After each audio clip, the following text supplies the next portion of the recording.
नमस्कार दोस्तों, जैसा प्रॉमिस किया था कि सैटरडे को मैं आपके लिए स्कैम स्ट्रिंग का पहला एपिसोड लाऊंगा, तो आज लेके आया हूं मैं scams of India, scam string का सबसे पहला एपिसोड। और आज हम लोग इंडिया के सबसे बड़े भरोसे का अपमान या सबसे बड़े भरोसे का जो बोलते हैं ना तोड़ने का एक्सपीरियंस आज देखेंगे।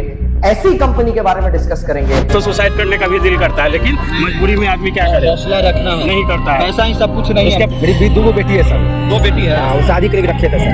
बेटी भी सियानी हो गई। बेटी के शादी के लिए पैसा रखे थे सर। हम क्या जानते थे आज ये दर भटकना पड़ेगा, दिल्ली जंक्शन में आना पड़ेगा।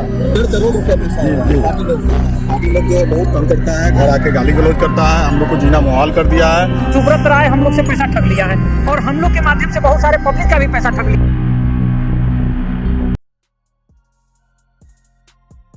सहारा इंडिया परिवार, हाँ नाम में ही आपको पारिवारिकता दिख रही है कि परिवार की तरफ है, लेकिन जब आप स्कैम के बारे में सुनेंगे, ठीक है, तो आपकी रूह कांप जाएगी। तो पहले आपको थोड़ा सा बैकग्राउंड दे देता हूं, आखिरकार सहारा इंडिया है क्या। आपको ऐसा पता होगा कि सहारा बहुत ही मशहूर कंपनी है, क्योंकि एक टाइम पर ये बहुत ही बड़ी कंपनी थी। इसकी बहुत सारी ग्रुप कंपनीज थी और सबसे ज्यादा आप इसको जानते इसलिए हो क्योंकि इंडियन टीम की जर्सी पे सहारा एक ब्रांड एम्बेसडर भी थी। इंडियन हॉकी टीम की भी, नेशनल टीम की भी, इंडियन नेशनल क्रिकेट टीम की भी सहारा बहुत लंबे समय तक स्पॉन्सर थी। अब बात यह है कि सहारा इंडिया जो है वो कंपनी एक प्राइवेट कंपनी है। इसके अंदर और बहुत सारी कंपनियां हैं, ग्रुप कंपनियां हैं जो पब्लिक लिमिटेड कंपनी। ये मैं क्लियर इसलिए कर रहा हूं क्योंकि अगर मैंने प्राइवेट बोल के बात आगे बढ़ाई होती तो हो सकता है आपके दिमाग में एक क्वेश्चन आ जाता, क्योंकि मैं लॉ का भी फैकल्टी हूं, कि सर प्राइवेट लिमिटेड तो बाहर से पैसा रेस कर नहीं सकती, फिर ये स्कैम हुआ कैसे। तो private company main Sahara India Parivar है, उसके अंदर there are other public limited companies जिसमें एक्चुअली ये स्कैम हुआ था। ठीक है, तो अब एक बेस बन गया। सहारा के बारे में मैंने आपको थोड़ा बता दिया कि सहारा एक कंपनी है जो 1978 से हमारे पास जुड़ी हुई है, बहुत ही पुरानी कंपनी है। सहारा हमारे साथ बहुत समय से जुड़ी हुई है और सहारा ने ये कैसे अचीव किया ये स्कैम करना, ये आज मैं आपको बताऊंगा और आपको मजा आ जाए। ठीक है, अब सुनिए, जब भी एक कंपनी एक आईपीओ निकालती है, initial public offer, shares issue करने के लिए, तो उससे पहले उसको एक प्रोस्पेक्टस फाइल करना होता है। What is a prospectus? Prospectus is an introduction, जहां पर कंपनी ये बताती है कि जो पैसा वो इन्वेस्टर्स से उठाएगी उस पैसे को कहां लगाएगी और साथ ही साथ प्रीवियसली जो उसने पैसा उठाया है उसको कहां इन्वेस्ट किया। तो ऐसी ही एक कंपनी है सहारा प्राइम सिटी, जिसने ये प्रोस्पेक्टस इशू किया। इस प्रोस्पेक्टस में सारा की सारी ग्रुप कंपनीज के बारे में डिटेल्स थी कि उन्होंने क्या क्या फंडिंग उठाई है और उसका क्या क्या यूज किया। एक चार्टर्ड अकाउंटेंट ने एक ओपन लेटर लिखा सेबी को, security exchange board of India को, कि आप इनके प्रोस्पेक्टस को पढ़िए। इनके प्रोस्पेक्टस में दो कंपनियां, ध्यान से सुनो, जो रियल एस्टेट डीलिंग कंपनी है और जो हाउसिंग इन्वेस्टमेंट कंपनी है। रियल एस्टेट की कंपनी सहारा की और जो हाउसिंग इन्वेस्टमेंट की कंपनी है, उसके फाइनेंसिंग में कुछ तो प्रॉब्लम है। उन्होंने ये बात ओपन लेटर में सेबी को लिखी, एक चार्टर्ड अकाउंटेंट। ठीक है, सेबी ने जब इस मैटर को सीरियसली लिया और इन्वेस्टिगेट किया तो उन्हें क्या पता चलता है कि 24,000 करोड़, एकदम सही सुना आपने, 24,000 करोड़ रुपीस इन दो कंपनियों ने मार्केट से उठाए हैं एज ऑप्शनली कन्वर्टेबल डिवेंचर्स। मतलब कन्वर्टेबल डिवेंचर्स तो ठीक है, जिसको आप इक्विटी में कन्वर्ट कर सकते हो 20 साल के बाद, वो तो ठीक है, बट ये ऑप्शनली कन्वर्टेड डिवेंचर्स थे, मतलब जिनके लिए पैसा भी ले सकते हो और इक्विटी भी। ऐसी सिक्योरिटी इशू करने के लिए सेबी की स्पेशल परमिशन चाहिए होती है।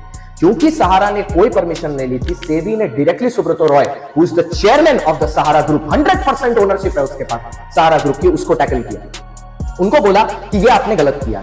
सहारा इंडिया, क्योंकि उसकी इमेज काफी बड़ी थी, उसने क्या किया, इलाहाबाद हाई कोर्ट में इसको चैलेंज किया कि सेबी के इसके ऊपर कोई अथॉरिटी नहीं है, मेरे को सिर्फ आरओसी से परमिशन मिली थी। Allahabad high court ruled in favour of the Subrata Roy's company, the Sahara Group, but Sahara knew that something is wrong and so did SEBI।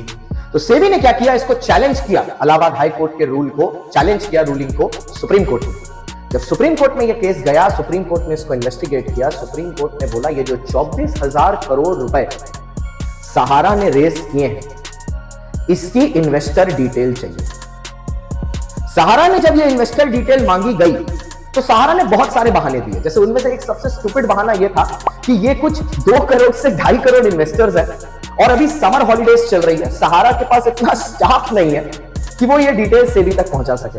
इस पे सुप्रीम कोर्ट ने बहुत विटी होकर एक कमेंट दिया कि सहारा में काम करने वाले कौन है, एम्प्लॉइज हैं कि स्कूल के बच्चे, कि उनका समर वेकेशन चल रहा है।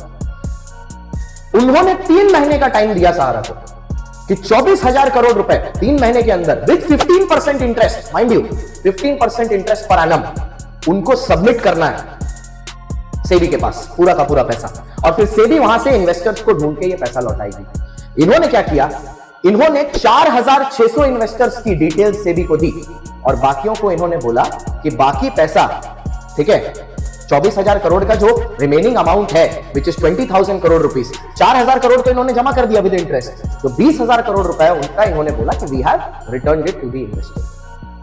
जब सेबी ने इन इन्वेस्टर्स की डिटेल मांगी तो आपको पता है क्या पता चला, 2.5 करोड़ इन्वेस्टर्स में से सिर्फ 4,600 इन्वेस्टर्स की डिटेल्स आई और किसी की भी नहीं।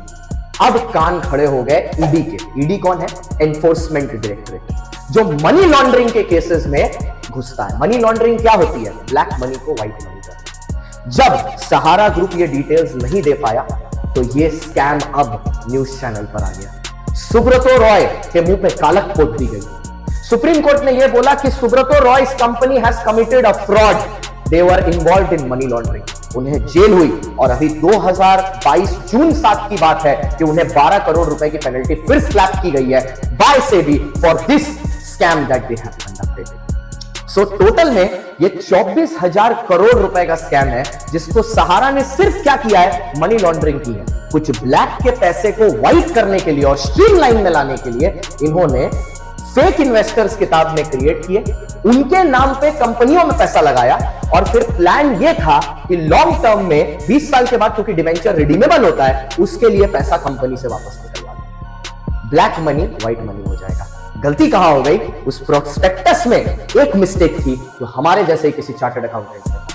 So this was episode number 1 of Sahara India scam exposed. Thank you so much for watching guys. Please video को लाइक शेयर सब्सक्राइब जरूर करिएगा और इसी तरह की स्कैम सीरीज के लिए अगले सैटरडे भी आपको आना है। चैनल को सब्सक्राइब करना ना भूलें क्योंकि हर सैटरडे आएगा इंडिया का एक नया scam. Thank you so much for watching guys.